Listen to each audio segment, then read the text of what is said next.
पालता है बीज को मिट्टी को तारीकी में कौन, पालता है बीज को मिट्टी को तारीकी में कौन, कौन दरियाओं के मौजों से उठाता है सहाब, कौन दरियाओं के मौजों से उठाता है सहाब, कौन लाया खींच कर पश्चिम से बादे साज़गार, कौन लाया बीच कर पश्चिम से बादे साज़गार, खाक ये किसकी है किसका है ये नूरे आफ़ताब, खाक ये किसकी है किसका है ये नूरे आफ़ताब, किसने भर दी मोतियों से खुशा गंदम की जाइब। अल्लाहु अकबर बोलें, आरो जोरे बोलें अल्लाहु अकबर।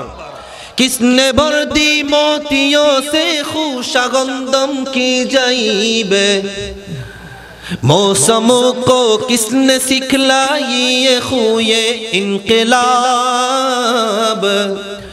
मौसमों को किसने सिखलाई है खुए इनकलाब, दा खुदाया ये ज़मी तेरी नहीं तेरी नहीं, दा खुदा ये ज़मी तेरी नहीं तेरी नहीं, तेरे आबा के नहीं तेरी नहीं मेरी नहीं। अल्लाहु अकबर बोलें। सब नबीদের উপর রব্বুল আলামিন নামাজের কথা বলেছেন, নামাজের নির্দেশ দিয়েছেন।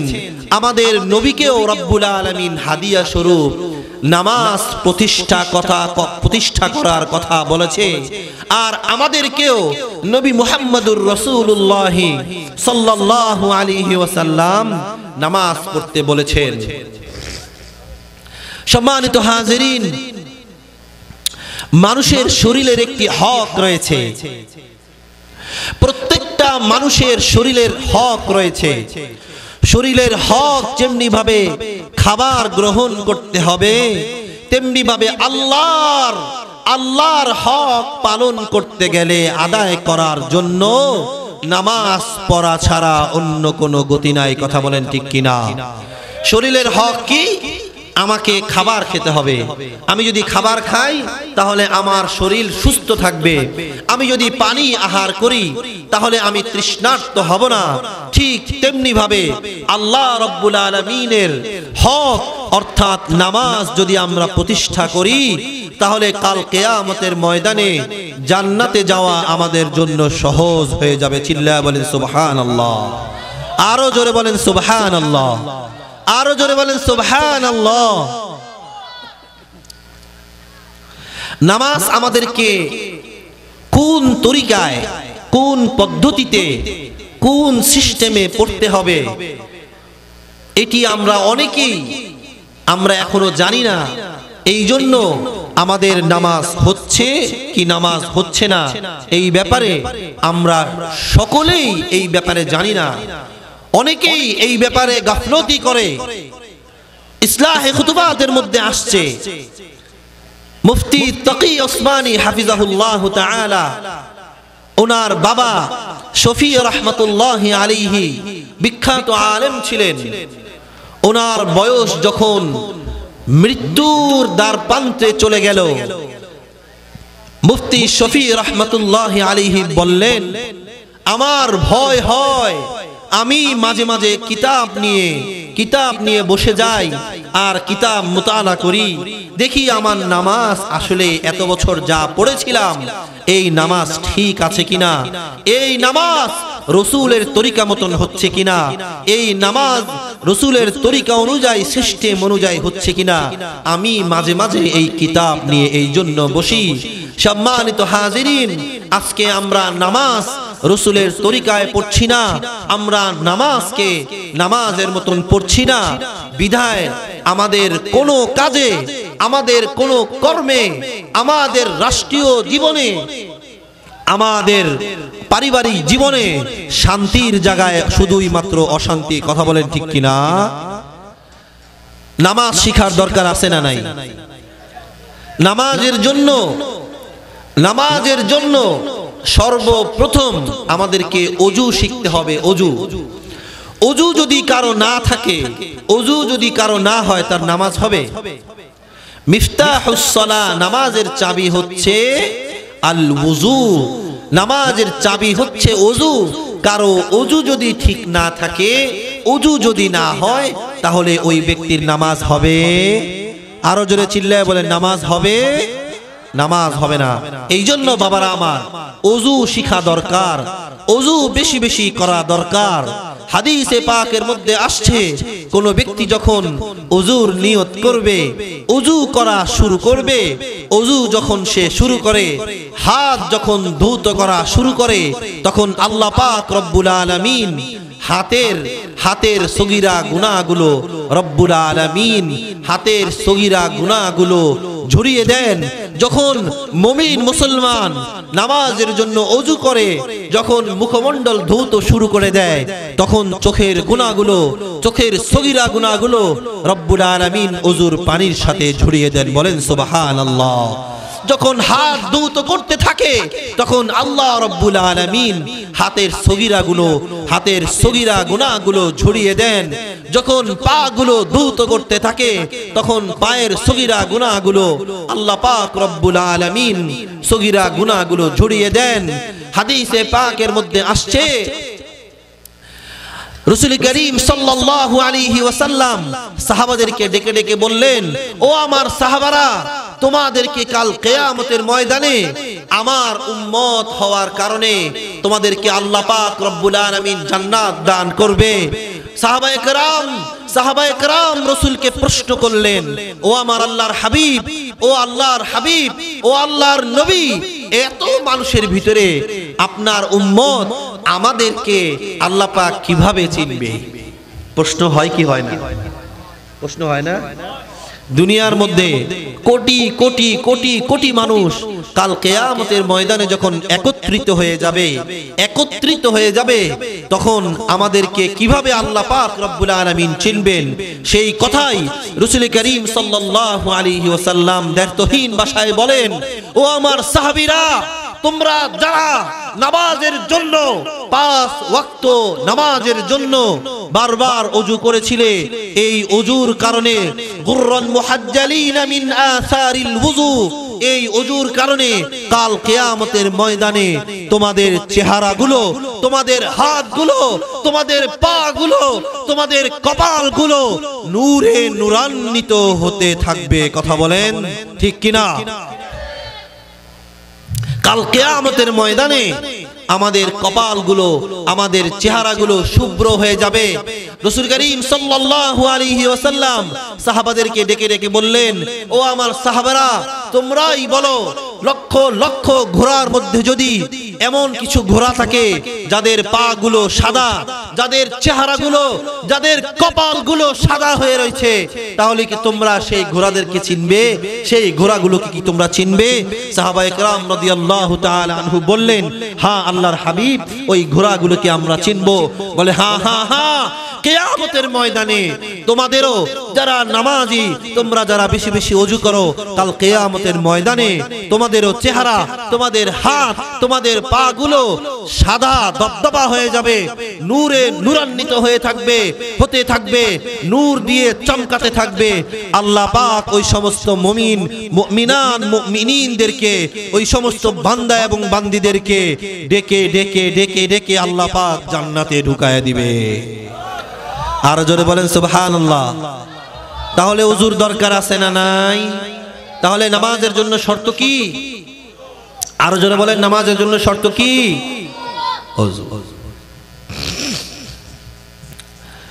আর নামাজ, যেহেতু নামাজের জন্য ওযু শর্ত, ওযু শিখার দরকার আছে না নাই? ওযু এবার শেষ হলো, এবার যখন আমি নামাজ পড়তে যাব, তখন আমার নামাজের ভিতরে সূরা কিরাত আছে না নাই? সূরা ফাতিহা আছে না নাই? ছোট ছোট সূরাগুলো আমরা পড়ি না? আমাদের সকলের সূরাগুলো কি শুদ্ধ আছে? কেউ কি বলতে পারবেন বুকে হাত দিয়ে আমার তেলাওয়াতগুলো 100% সহি এবং শুদ্ধ? আপনাদেরকে, আপনারা গ্রামগঞ্জের মানুষ দেখে আপনাদেরকে আমি এই কথা বলতে বাধ্য হলাম যে আপনারা বলুন তো নিজের বুকে হাত দিয়ে, জি হুজুর, আমার সূরা ফাতিহা, আমার সূরাগুলো 100% সহি এবং শুদ্ধ আছে। এই 100 আর 200 আর 300 মানুষের ভিতরে, এই 500 আর 1000 মানুষের ভিতরে কয়জন হাতে গোনায় বলতে পারবেন? আমার মনে হয় হয়তোবা 100 মানুষ, হয়তোবা 200 মানুষ, হয়তোবা 50 জন মানুষ, হয়তোবা 300 মানুষ আপনারা বলতে পারবেন যে হ্যাঁ আমাদের নামাজগুলো ঠিক আছে, আমাদের সূরা এবং কেরাতগুলো ঠিক আছে। তখন আমি বলবো ঠিক আছে, কিন্তু বাকি যাদের সূরা এবং কেরাতগুলো ঠিক নাই তারা কি করবেন? আমি আপনাদেরকে পরামর্শ দিতে চাই, আমি আপনাদেরকে পরামর্শ দিতে চাই, আসুন আপনারা মাদ্রাসার প্রাঙ্গণে, আসুন আপনারা মসজিদের প্রাঙ্গণে, মসজিদে এসে আপনারা ইমাম সাহেবকে ধরুন, আপনারা মুয়াজ্জিন সাহেবকে ধরুন, আপনারা খাদেমকে ধরুন, আপনারা আপনাদের মাদ্রাসার উস্তাদদেরকে ধরুন, বলুন হুজুর আমার সূরা এবং কেরাতটা ঠিক আছে কিনা একটু দেখে নিন, একটু দেখুন। কারণ যে নামাজের মাধ্যমে আল্লাহ পাক রব্বুল আলামিন আমাকে জান্নাত দিবেন, যেই নামাজের মাধ্যমে আল্লাহ পাকের মেরাজ হয়ে থাকে, যেই নামাজের মাধ্যমে আল্লাহ পাক রব্বুল আলামিন জান্নাতের চাবি দিবেন, সেই নামাজ যদি আমাদের ঠিক না হয়, সেই নামাজ যদি আমার ঠিক না হয়, তাহলে তো আমার দুনিয়াও বরবাদ, আখিরাতও বরবাদ। আর যার দুনিয়াও বরবাদ, যার আখিরাতও বরবাদ, তার আর কিছুই অবশিষ্ট থাকে না। এই জন্য মেরে ভাই ও দোস্ত বুজুর্গ, নামাজের তাদিলে আরকানগুলো ঠিক থাকা দরকার, নামাজের সূরা এবং কেরাতগুলো শিখা দরকার। যদি সূরা কেরাত শিখতে চাই, আমরা চলে যাই 3 দিনের তাবলীগে, আমরা চলে যাই 3 চিল্লায়, আমরা চলে যাই 1 চিল্লায়, আমরা চলে যাই 1 সালে, তাহলে আমাদের প্রাথমিকভাবে নামাজ এবং সূরা কেরাতগুলো ইনশাআল্লাহ ঠিক হয়ে যাবে। প্রস্তুত আছেন তো ইনশাআল্লাহ? নামাজের কেরাতগুলো, সূরা কেরাতগুলো শিখার প্রস্তুত আছেন তো ইনশাআল্লাহ? কারা কারা প্রস্তুত আছেন? আল্লাহকে হাত তুলে দেখান। ও আল্লাহ, আপনি আমাদের সকলকে কবুল করুন, বলেন আমিন। সম্মানিত হাজিরিন, অনেকে আমরা সূরা কেরাত জানি, অনেকে আমরা সূরা কেরাত পারি, কিন্তু নামাজের ভিতরে যখন দাঁড়াই তখন মুদি দোকানের হিসাব শুরু করে দিই। এরকম হয় না? হয় না? অনেকের মুদি দোকানের হিসাব, অনেকের বিল্ডিং এর হিসাব, অনেকের চায়ের দোকানের হিসাব, অনেকের বিভিন্ন রকমের ব্যবসা এবং বাণিজ্যের হিসাব করা শুরু করে দেই। এটাকে নামাজ বলে না, এটাকে নামাজ বলে না। নামাজ হতে হবে দিল থেকে, নামাজ হতে হবে মন থেকে। ইসলাহি খুতুবাতের মধ্যে 14 নম্বর খণ্ডের মধ্যে আসছে, মুফতি তাকি ওসমানী হাফিজাহুল্লাহ তিনি খুশু এবং খুদুয়ের সংজ্ঞা লিখেছেন। বলে খুশু কাকে বলে? খুশুলের 3 স্তর। খুশুয়ের কয় স্তর? 3 স্তর, 3টা সিঁড়ি। 1 নম্বর সিঁড়ি হচ্ছে, খুশুয়ের সিঁড়ি হচ্ছে যে আমি যখন নামাজের জন্য দাঁড়িয়ে যাব তখন আমার ধ্যান থাকবে আমার তিলাওয়াতের উপর। কিসের উপরে? আমি যে সূরা ফাতিহা পড়ছি, আমি যে সূরা কেরাত পড়ছি, এই সূরা কেরাতের উপর আমার ধ্যান থাকবে, আমার খেয়াল থাকবে। 1 নম্বর সিঁড়ি হচ্ছে, 1 নম্বর সিঁড়ি হচ্ছে খুশুয়ের 1 নম্বর সিঁড়ি এইটি। আর 2 নম্বর সিঁড়ি হচ্ছে, মুফতি তাকি ওসমানী হাফিজাহুল্লাহ বলেন 2 নম্বর সিঁড়ি হচ্ছে নামাজের ভিতরে খুশুয়ের এর অর্থ হচ্ছে নামাজের তেলাওয়াতের অর্থের দিকে মন চলে যাওয়া, তেলাওয়াতের অর্থের দিকে ধ্যান দেওয়া। এটি হচ্ছে 2 নম্বর সিঁড়ি। আর 3 নম্বর সিঁড়ি হচ্ছে নামাজ যখন আমি দাঁড়াবো, খুশুয়ের সাথে দাঁড়ানোর অর্থ হচ্ছে এই যে আমার ধ্যান এবং খেয়াল থাকবে শুধুই মাত্র আমাকে আল্লাহ দেখছে। আমি কাউকে দেখাবার জন্য, আমি কারো জন্য নামাজ পড়ছি না, শুধুই মাত্র নামাজ পড়ছি একমাত্র কেবলমাত্র আল্লাহ পাক রব্বুল আলামিনের জন্য। কথা বলেন ঠিক কিনা? কান্নাকা তারা, হাদিসে পাকের মধ্যে আসছে তুমি এমন ভাবে নামাজ পড়বে কেমন যেন তোমাকে আল্লাহ পাক রব্বুল আলামিন তোমাকে দেখছে আর তুমিও আল্লাহ পাক রব্বুল আলামিনকে দেখছো। আর 2 নম্বরে খুদুয়ের সংজ্ঞা, খুদুয়ের সংজ্ঞা এই মুফতি তাকি ওসমানী হাফিজাহুল্লাহ বলেন যে খুদুয়ের অর্থ হচ্ছে এই যে আমি যখন নামাজে দাঁড়াবো তখন আমার জিসিম, আমার মাথা, আমার হাত, আমার পা সব কিছু আপাদমস্তক আমার মাথাকে নত করব একমাত্র আল্লাহর জন্য, শুধুই মাত্র আল্লাহর জন্য। আমার শরীর এবং অঙ্গ প্রত্যঙ্গ এমন ভাবে ঝুঁকবে, এমন ভাবে ঝুঁকে থাকবে কেমন যেন আমি শুধুই মাত্র গোলাম, আমি শুধুই মাত্র গুনাহগার, আমি শুধুই মাত্র অপরাধী। দুনিয়ার মধ্যে আমার চাইতে বড় অপরাধী আর আমার চাইতে না খান্দা আর না চিজ দুনিয়ার ভিতরে আর কেউ নাই। এটাকেই বলে খুদু, এটাকেই বলে খুশু, এটাকেই বলে খুদু। এই জন্য নামাজের ভিতরে খুশু এবং খুদু এর দরকার আছে না নাই? নামাজের ভিতরে খুশু এবং খুদু এর সাথে নামাজ আদায় করা। সম্মানিত হাজিরিন, নামাজ পড়লে আমাদের কি ফজিলত হবে, আমাদের কি ফায়দা হবে, এই ব্যাপারে আপনাদের সামনে 10টি কথা বলবো। খুব মনোযোগ সহকারে ধ্যান দিয়ে মন দিয়ে কথাগুলো শুনবেন। এখানে যারা আছেন আপনারা মন দিয়ে শুনবেন, যারা পর্দার আড়ালে আমার মা এবং বোনেরা আছেন আপনারাও মন দিয়ে কথাগুলো শুনবেন। এই 10টা কথা বলবার জন্য আল্লাহ পাক আমাদেরকে তৌফিক দেন এবং আমাকে এবং আপনাদেরকে আমল করার তৌফিক দান করেন। বলেন আমিন। সকলে বলেন আমিন, আরো জোরে বলেন আমিন। 1 নাম্বার, আল্লাহর হাবিব জনাবে মুহাম্মদুর রাসূলুল্লাহ সাল্লাল্লাহু আলাইহি ওয়াসাল্লাম আমাদের মতন একজন মানুষ ছিলেন। মানুষ হিসাবে আমরা যেমন মাঝে মাঝে কখনো টেনশন আর পেরেশানির মধ্যে পড়ে যাই, কখনো বিভিন্ন রকমের টেনশন এবং পেরেশানির মধ্যে আমাদেরকে আচ্ছন্ন করে রাখেন আল্লাহ পাক রব্বুল আলামিন। আমরা কখনো টেনশন আর পেরেশানির মধ্যে পড়ে যাই।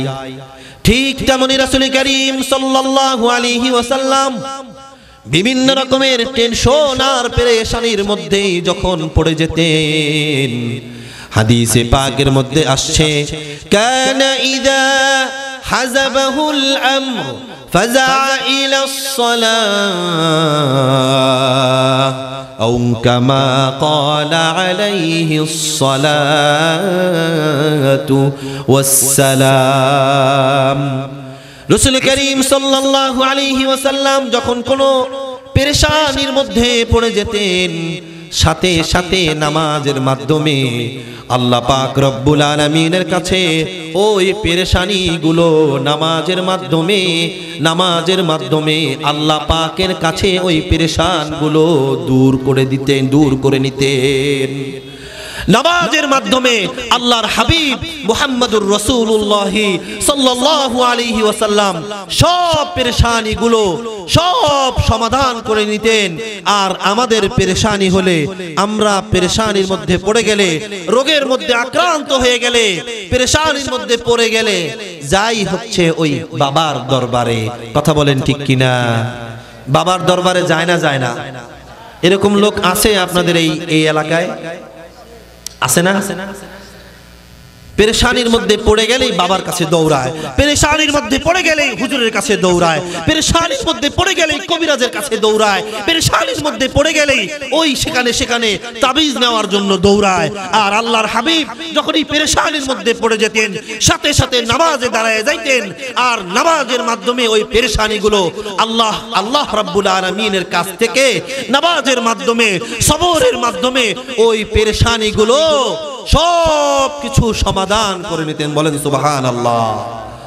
বলেন তো এই পেরেশানিগুলো, আমার রোগগুলো, আমার পেরেশানিগুলো একমাত্র শুধুই মাত্র কোন মহান স্রষ্টা, কোন মহান ব্যক্তি, কোন মহান আমার এবং আপনার পেরেশানিগুলো দূর করে দিতে পারে? চিল্লায়া বলেন কে পারে? এই জন্য আল্লামা ইকবাল কবি কবিতার ভাষায় বলেন,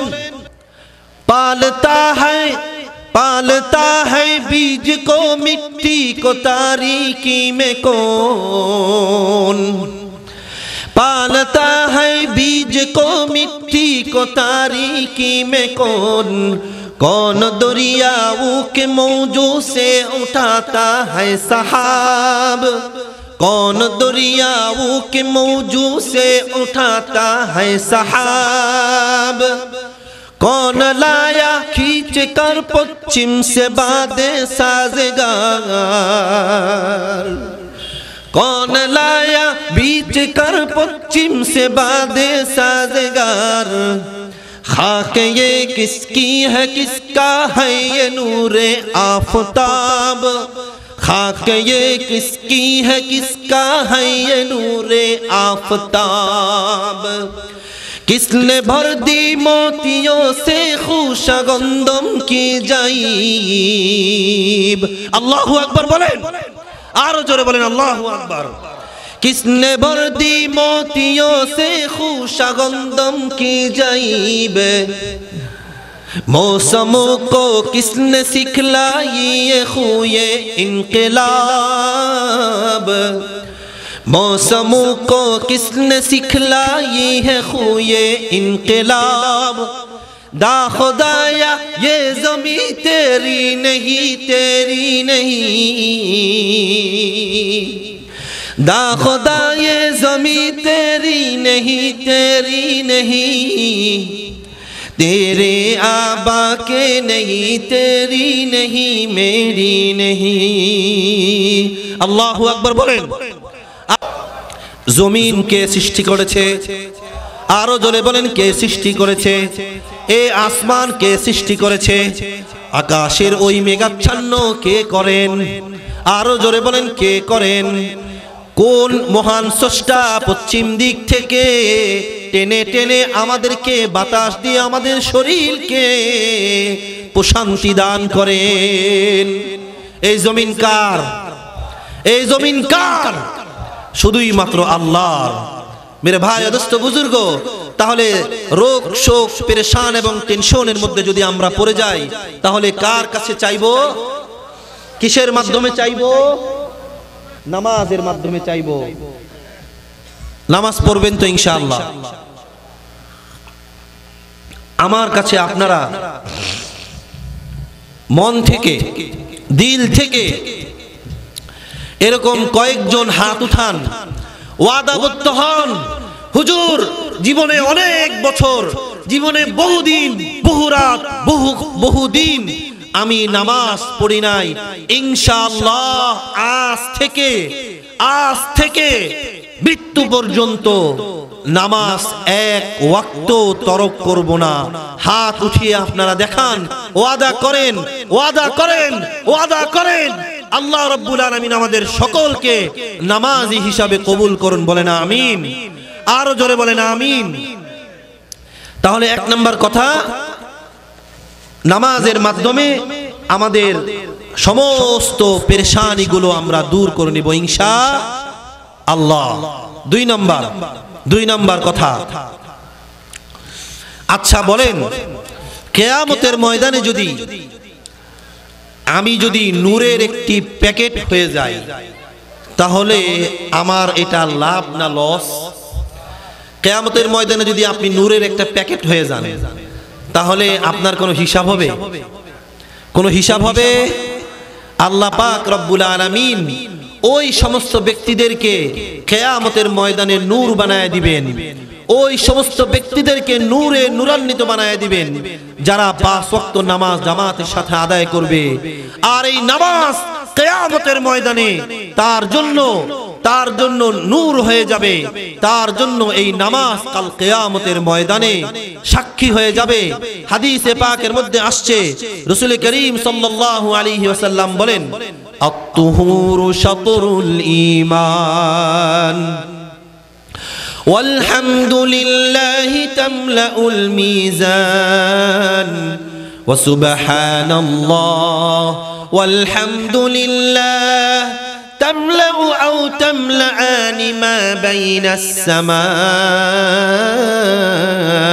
والأرض الصلاة نور। কিয়ামতের ময়দানে নামাজ আমার জন্য নূর হয়ে যাবে, নামাজ আমার জন্য দলিল হয়ে যাবে। এই নামাজের মাধ্যমে কাল কিয়ামতের ময়দানে আমরা জান্নাতের চাবি পাবো। কথা বলেন ঠিক কিনা? এই নামাজের মাধ্যমে আল্লাহ পাক রব্বুল আলামিন কাল কিয়ামতের ময়দানে বিনা হিসাবে জান্নাত দান করবেন। এটি হলো 2 নম্বর কথা। 3 নম্বর কথা, খুব মনোযোগ সহকারে শুনবেন। হাদিসে পাকের মধ্যে আসছে, মুহাম্মাদুর রাসূলুল্লাহ সাল্লাল্লাহু আলাইহি ওয়াসাল্লাম ইরশাদ করেন, আউয়ালু মা ইউহাসাবু বিহিল আবদু ইয়াউমাল কিয়ামাতিস সালাহ ফাইন সালাহাত সালাহা সাইরু আমালিহি وإن فسدت سائر عمله أو كما قال عليه الصلاة والسلام।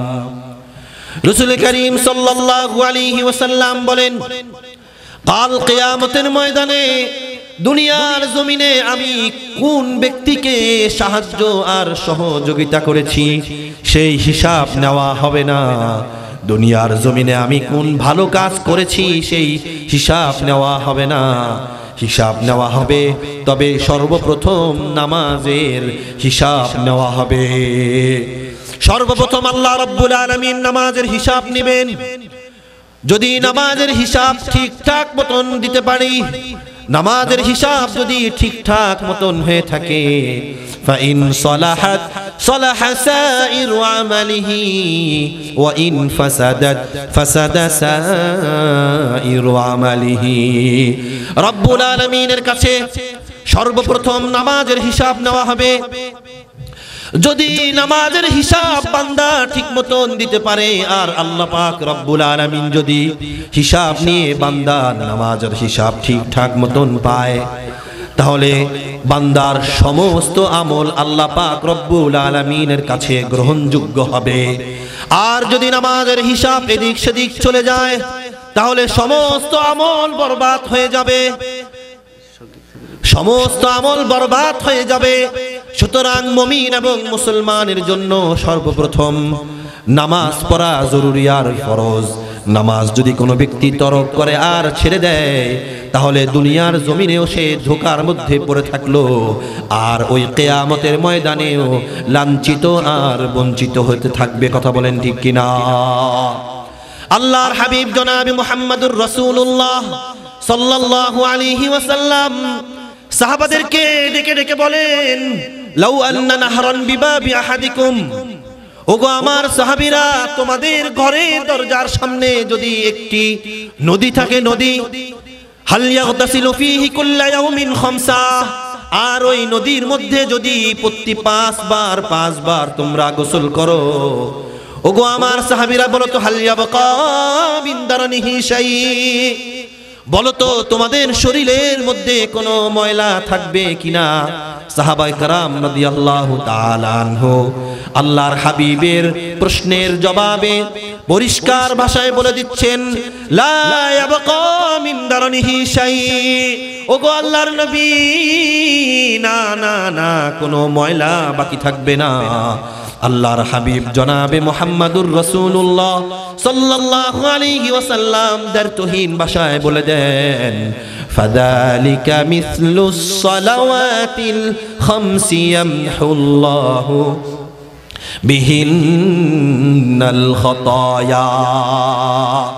তোমাদের শরীর যেমন 5 বার গোসলের মাধ্যমে, গোসল করার কারণে যদি যখন শরীরের মধ্যে কোনো ময়লা অবশিষ্ট থাকবে না, যদি তোমরা 5 ওয়াক্ত নামাজ বা জামাতের সাথে আদায় করো, তোমাদের জিন্দেগির মধ্যে, তোমাদের জীবনের ওই গুনাহের খাতার মধ্যেও 5 বার নামাজের কারণে তোমাদের জিন্দেগির মধ্যে ওই গুনাহের খাতার মধ্যে কোনো গুনাহ আর থাকবে না।